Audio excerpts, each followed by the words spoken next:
பிஸ்மில்லாஹிர்ரஹ்மானிர்ரஹீம். கண்ணியமிக்க சகோதர சகோதரிகளே, அல்லாஹ்வின் நல்லடியார்களே, அஸ்ஸலாமு அலைக்கும் வரஹ்மத்துல்லாஹி வபரகாத்துஹு. அல்ஹம்துலில்லாஹ். அல்லாஹும்ம ஸல்லி அலா முஹம்மதின் வாலா ஆலி முஹம்மதின் வபாரிக் வஸல்லிம். இன்றைக்கி நம்ம பார்த்தீங்கன்னா ரொம்ப சிறப்புக்குரிய துவாக்களை ஏற்க வைக்கக்கூடிய அம்சங்களை கொண்ட வார்த்தைகளை நம்ம பார்க்க போகிறோம்.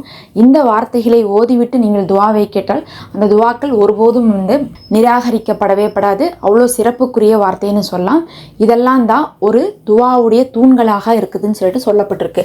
அதாவது துவா ஏற்கப்படணும்னா இந்த தூண்கள் இல்லாமல் அது ஏற்கப்படாது.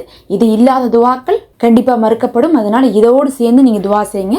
இது மட்டும் அமைந்து விட்டால் போதும். அது உங்கள் துவாவை அல்லாஹ்விடத்தில் கொண்டு போய் அதை உங்களுக்கு அல்லாஹ் கபூல் செய்து கொடுப்பான்.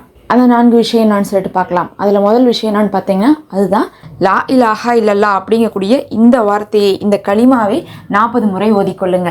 அதாவது நம்மளுடைய துவாக்கள் ஏற்கப்படுவதற்கு காரணமே என்னன்னு பார்த்தீங்கன்னா நாம் அல்லாஹுவை வணங்குறதுனால, அல்லாஹுவை ஏற்றுக்கொண்டதின் காரணத்தினால அல்லாஹு நமக்கு பரிசாக நம்ம தேடுவதை கொடுக்குறான். அப்போ அல்லாஹுவை ஏற்று கொண்டிருக்கோம் அப்படிங்கிறதே எதை காட்டுது?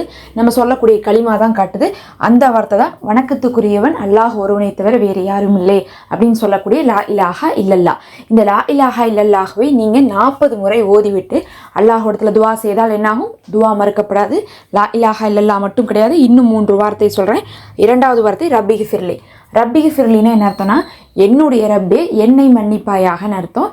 இதை 40 முறை ஓதிக்கொள்ளணும். 2வதாக ஏன்னு பார்த்தீங்கன்னா நம்மளுடைய பாவங்களின் காரணமாக தான் நம்மளுடைய தேவைகள் நிறைவேறாமல் இருக்குது. நமக்கு வாழ்க்கையில் சோதனைகள் கிடைக்குது, சிரமங்கள் கிடைக்குது, எல்லாமே இந்த பாவத்தின் காரணமாக. அப்போ பாவத்தின் காரணமாக தான் இதெல்லாம் நடந்துட்டு இருக்குது. அப்படிங்கும்போது அந்த பாவத்தை மன்னிப்பு பெறாமல் நம்ம ஏதாவது ஒரு தேவை கேட்டால் எவ்வளோ தப்பு செஞ்சுருக்க, எல்லாமே தப்பாக செஞ்சு போட்டு இப்போ தேவைன்னு மட்டும் அடுத்தடுத்து கேட்டுக்கிட்டே இருக்கியா, நீ வருந்தி மன்னிப்பு கூட கேட்க மாட்டியா, நல்லா நம்ம மேலே கோச்சுப்பான்.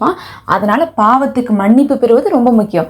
அந்த பாவ மன்னிப்பை பெற்றுத்தரக்கூடிய இந்த ரப்பிகி ஃபிர்லி அப்படிங்கக்கூடிய வார்த்தையை நீங்கள் 40 முறை ஓதுனீங்கன்னா பாவ மன்னிப்பும் கிடைக்கும், அது இல்லாமல் உங்களுடைய தேவைகளும் நிறைவேற்றப்படும். அடுத்து 3வதாக பார்த்தீங்கன்னா அல்லாஹுடைய ஒரு இஸ்மை யா முஜீபு அப்படின்னு சொல்லக்கூடிய இந்த இஸ்மை 40 முறை ஓதிக்குங்க. ஏன் முஜீபுன்னு என்னன்னு பார்த்தீங்கன்னா துவாவை ஏற்பவன் அர்த்தம். துவாவை ஏற்பவன்னா அல்லாஹுடைய இஸ்மை சொல்லி நம்ம அழைக்கும் போது நம்மளை இந்த அடியான் துவாவை ஏற்கக்கூடிய இறைவன்னு சொல்கிறான். அப்போ நம்ம துவா ஏற்காமல் இருப்பது அது சிறப்பாக இருக்காது. அதனால இந்த அடியானுக்கு நம்ம துவாவை அங்கீகரித்து விடலாம்னு சொல்லிட்டு அல்லாஹ் அங்கீகரித்து விடுவான். இது ஒரு மனிதனுக்கு கூட இருக்கக்கூடிய ஒரு சின்ன பண்பு தான். இப்போ உங்கள்கிட்ட நான் உதவி கேட்கும்போது நான் உங்ககிட்ட ஒரு சின்ன ஹெல்ப் கேட்கட்டா, நீ எனக்கு அதுக்காக செஞ்சு தருவியா? ஏன்னா நீ எல்லாருக்கும் ஹெல்ப் பண்ணுவ, நான் உன்னை பற்றி கேட்டிருக்கேன், உன்னால் மட்டும்தான் இதை செய்ய முடியும், நீ ரொம்ப தாராளமானவ, அதனால் நீ தான் எனக்கு இதை செஞ்சு தர முடியும்னு சொல்லிட்டு யாராவது ஒரு 4 வார்த்தை சொல்லிட்டாவே நம்மளால விருப்பம் இருக்கோ விருப்பம் இல்லையோ அவங்களுக்கு செஞ்சு கொடுத்துருவோம். ஏன்னா இவன் நம்மளை பாராட்டிட்டான், இவன் நம்மளை நம்பிட்டான், இவன் நம்மளை புகழ்ந்துட்டான்னு சொல்லிட்டு நம்ம என்ன பண்ணுவோம்? மனிதர்களே இன்னொருத்தவங்களுக்கு ஹெல்ப் செய்யும்போது அல்லாஹ்விடத்துல நீ துவாவை ஏற்பவன்னு சொல்லிட்டா அல்லாஹ் துவாவை கண்டிப்பாக ஏற்றுப்பான். அதனால இதை ஓதுங்க. இது மட்டும் இல்லை, இஸ்முகளை கொண்டு அழைப்பதனால அல்லாஹ் உடனே பதிலளிப்பான்னு சொல்லிட்டு நமக்கு அறிவிப்புகளில் வந்திருக்கு. அப்போ ஏன் முஜீபு ஓதிடணும். கடைசியாக பார்த்தீங்கன்னா சலவாத்து, ஏதாவது ஒரு சலவாத்து உங்களுக்கு பிடிச்ச ஏதாவது ஒரு சின்ன சலவாத்து கூட ஓதலாம். ஸல்லல்லாஹு அலா முஹம்மது அப்படிங்கிறது கூட ஒரு சலவாத்து தான். 40 முறை ஓதிக்கொள்ளுங்க. இல்லை சலவாத்தை பொறுத்தளவுக்கு மட்டும் நம்ம 3, 11 இந்த மாதிரி நீங்கள் எந்த எண்ணிக்கையில் ஓதினாலும் உங்களுக்கு பார்த்தீங்கன்னா அதை பொறுத்து உங்களுக்கு கூலி கொடுக்கப்படும்.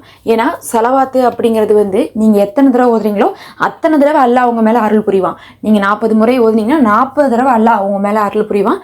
அதனால் நீங்கள் என்ன பண்ணுங்கள், ஒற்றைப்படைகளில் எவ்வளோ முடியுமோ அவ்வளோ அதிகமாக ஓதிக்கோங்க. ஓதிட்டு என்ன பண்ணணும், நீங்கள் துவா செய்யணும்.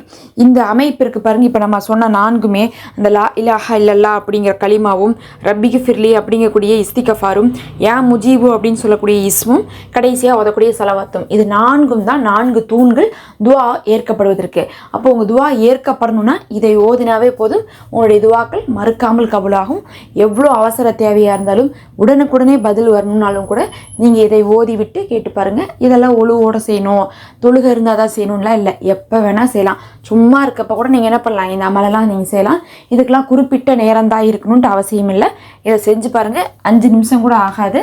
அல்லாஹ் உங்களுடைய துவாக்களை ஏற்றுக்கொள்வான். இது பலனுள்ளதாக இருக்கும்னு நினைக்கிறேன். மறக்காமல் சப்ஸ்கிரைப் பண்ணி இந்த வீடியோவுக்கு ஒரு லைக் கொடுங்க. அஸ்ஸலாமு அலைக்கும்.